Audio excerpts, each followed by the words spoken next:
ஒரு வீடு கட்டுறப்போ அந்த காலி மனையில் இடம் காலியாக இருக்கும் இல்லையா, அதில் பசுங்கன்று வந்து உட்கார்ந்தால் சிறப்பு. இடத்துல வந்து நவதானியங்கள் இன்றைக்கி வந்து அப்படியே இவ்வளோ பெருசு இருந்தது சுருக்கிட்டோம். வாஸ்து பூஜைங்கிறது அப்போ என்ன செய்வாங்கன்னா ஒரு 10க்கு 10 வந்து நவதானியம் விட்டு அந்த பசுங்கன்று சாப்பிடணுங்கிறதுக்காக செய்வாங்க. அந்த நாள் தான் பூஜை பண்ணுவாங்க. வீட்டில் கொண்டு போய் அந்த நவதானிய குச்சி வைக்கும்போது அந்த வீடு வந்து 7 தலைமுறைக்கு கண்டிப்பாக இருக்கும். இது மாதிரி தான் வாஸ்து பூஜை பண்ணுறதுக்கு உண்டான அமைப்பு. ஒரு சில இடத்துல இந்த கருடனே வட்டமிடும். நல்லா கவனித்து பார்த்தீங்கன்னா அடியன் வாஸ்து பூஜை செய்த இடத்துல இந்த மாதிரி வட்டமிட்டுருக்கிறது இருக்குது. நிறைய கட்டெரும்பு வரும்.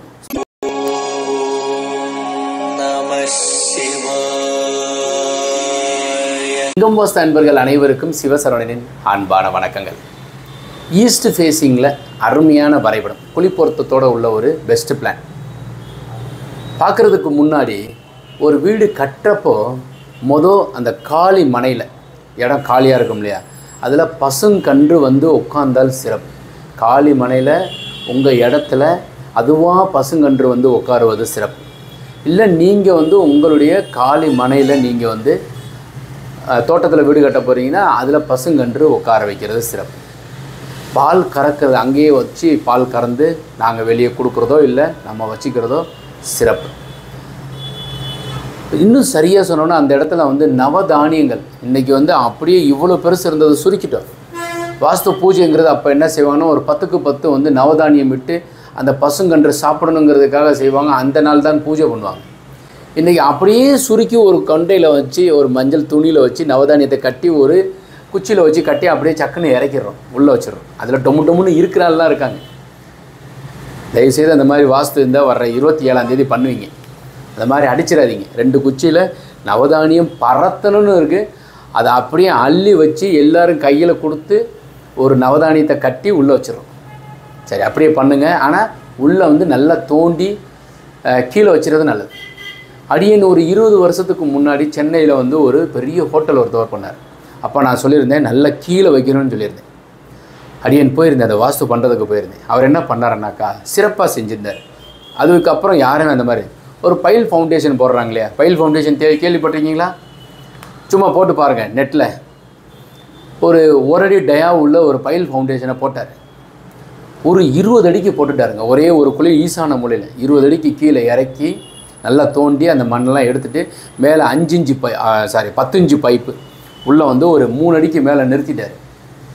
அந்த வாஸ்து குச்சியை வந்து நாம் வந்து நல்லா கைத்தை கட்டி கீழே இறக்கிட்டோம். கீழே 20 அடிக்கு போனதுக்கப்புறம் பால் வந்து ஒரு 3 குடம் ஊற்றினார். பால் வந்து நாங்கள் வந்து இப்போ ஒரு பேக்கெட் வாங்கிட்டு வர சொல்கிறோம். அவர் 3 குடத்தை ஊற்றினார். அப்புறம் நவதானியம் வந்து நிறைய, சும்மா சொல்லக்கூடாது, ஏன்னா ஒரு கிட்டத்தட்ட ஒரு 3/4 அந்த நவதானியத்தை ரெப்புனார். ஸோ அதுக்கப்புறம் காசெல்லாம் போட்டுட்டு அப்புறம் தான் 3 நாள் அது வந்து இந்த குழி வராத பகுதியில். இப்போல்லாம் நாங்கள் வாஸ்து பண்ணும்போது அதுக்கு அடுத்த நாளே அது காலி ஆகிடும். அந்த இடம் இருக்க இடமே தெரியாது. இந்த 3000 ஆண்டுகள் பழமை வாய்ந்த கல் எடுக்கப்பட்டது, செம்பு எடுக்கப்பட்டது, சிலைகள் எடுக்கப்பட்டது, அது மாதிரி தான் இது. கீழே கொண்டு போய் அந்த நவதானிய குச்சி வைக்கும்போது அந்த வீடு வந்து 7 தலைமுறைக்கு கண்டிப்பாக இருக்கும். இது மாதிரி தான் வாஸ்து பூஜை பண்ணுறதுக்கு உண்டான அமைப்பு.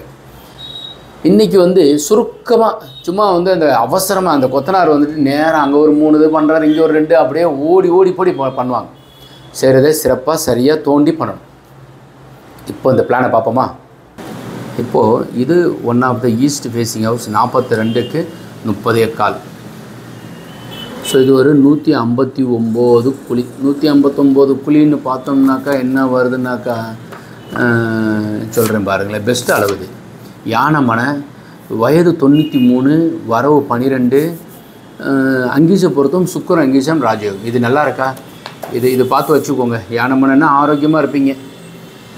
ஸோ இப்போ என்ட்ரன்ஸ் ஒரு பெரிய ஹால். இது திருச்சி பக்கத்தில் இருக்கிற ஒரு ஊருக்கு நானே வரைபடம் அமைச்சு மார்க் பண்ணி கொடுத்துருக்குறேன்.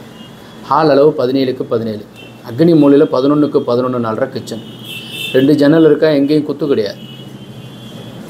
3 பெட்ரூம் போட்டிருக்குறோம். ஸோ பெட்ரூமு, வாயு மூலையில் டாய்லெட், ஒரு ஜன்னல் என்ட்ரன்ஸ். அப்புறம் இது ஒரு பெட்ரூம், 11 4 11 ஜன்னல். ஸோ ஸ்ட்ரைட்டு இருக்கா.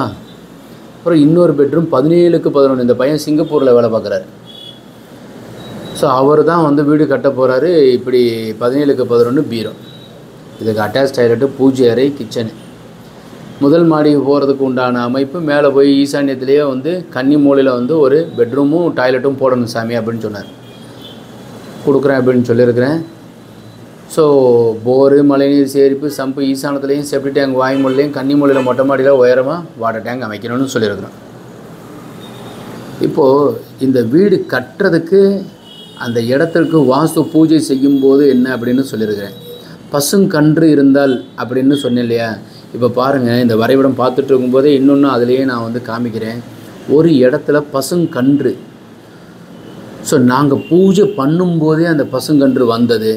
பசுங்கன்றோடு வச்சே அடியன் வந்து இன்னொரு இடத்துல பூஜையும் பண்ணியிருக்கிறேன்.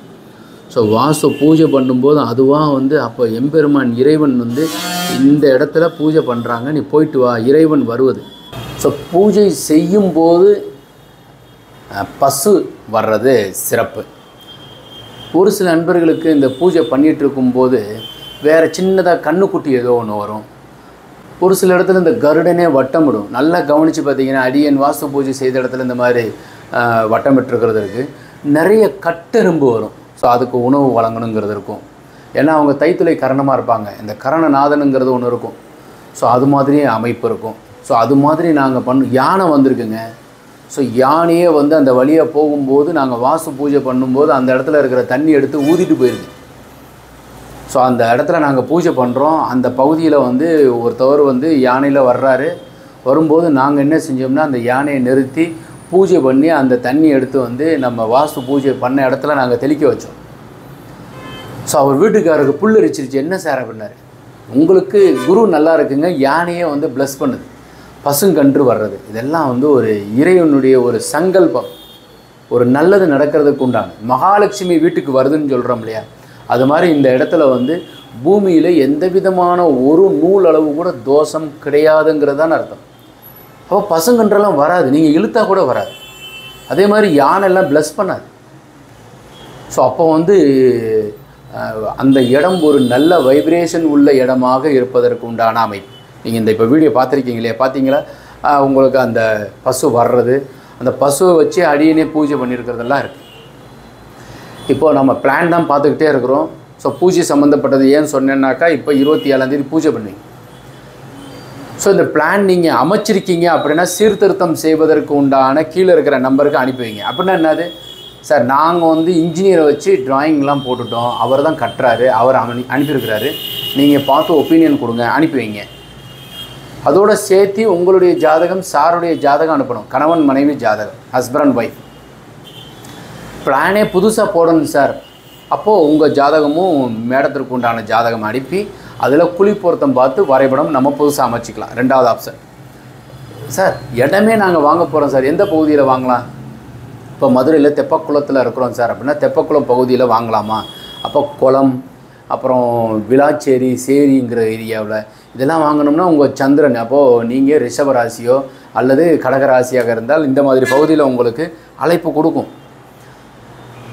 வளர்ந்த பகுதியாக இருக்குது, கேகே நகரில் வாங்கலாமா சார், அண்ணா நகரில் வாங்கலாமா அப்படின்னு கேட்டிங்கனாக்கா, அண்ணா நகர், கேகே நகருங்கிறது வந்து ஒரு வளர்ச்சியானதுனாக்கா உங்களுக்கு அந்த பகுதியில் உங்களுக்கு அந்த ஜாதகத்தில் சுக்கிரன் ஆட்சி உச்சம் பெற்றுதான் அந்த பகுதியில் வாங்குவீங்க. திடீர் நகர், அப்போ சனியினுடைய ஆதிக்கம் இருக்குதுன்னு அர்த்தம். ஸோ ஒவ்வொரு பகுதிக்கும் உங்கள் ஜாதகத்துக்கும் தொடர்பு இருக்குது. அப்போ அந்த பகுதி வாங்குகிற அமைப்பு, உங்கள் வரைபடம் அமைப்பதற்கு உண்டான வாசுபடி உள்ள அமைப்பு.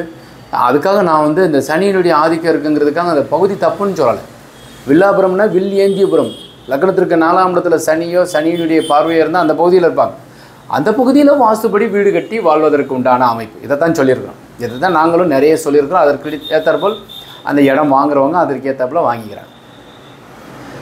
இப்போ பிளான் போடணும்னாலும் சரி, பிளான் வந்து அமைச்சிருந்ததை சரி பார்க்கணும்னாலும் சரி, கீழே இருக்கிற நம்பருக்கு தொடர்பு கொள்ளுங்கள்.